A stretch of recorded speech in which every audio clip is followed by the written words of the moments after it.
DXDC Radyoman Report. Naka-heightened alert ang kapulisan tungod nagbahad na usab og balik ang mastermind ngadto sa resto bar owner human sa nahitabong pagbusikad ni adtong nakalabayng semana sa barangay Kalinan Poblasyon, Kalinan District ning syudad, diin usa ang patay ug tulo ang angol sa insidente. Nanawagan si Police Major Ricky Obenza, Kalinan Police Station Commander, ngadto sa adunay impormasyon sa prime suspect kinsa kanhi karelasyon sa resto bar owner nga gi-identifikang si Macpril Dacalos Encarnacion nga i-report gilayon kini sa mga otoridad aron mapadali ang pagkasikop niini.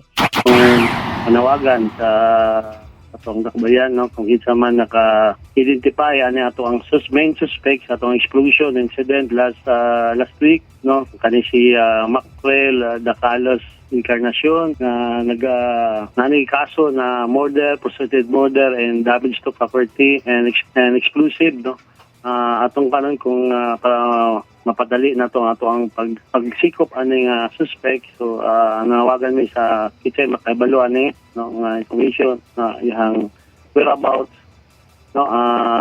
i-contact lang ato ang hotline number sa ato ang station or any atong hotline sa military 911 or 888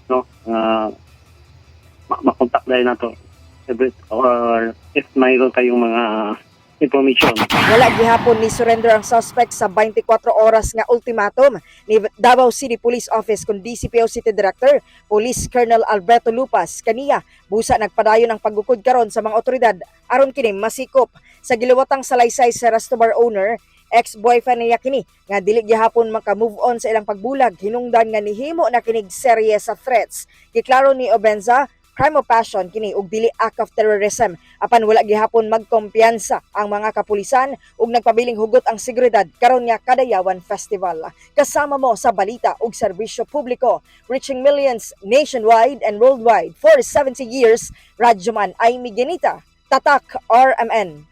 RMN News, Diretso Balitang Metro Davao.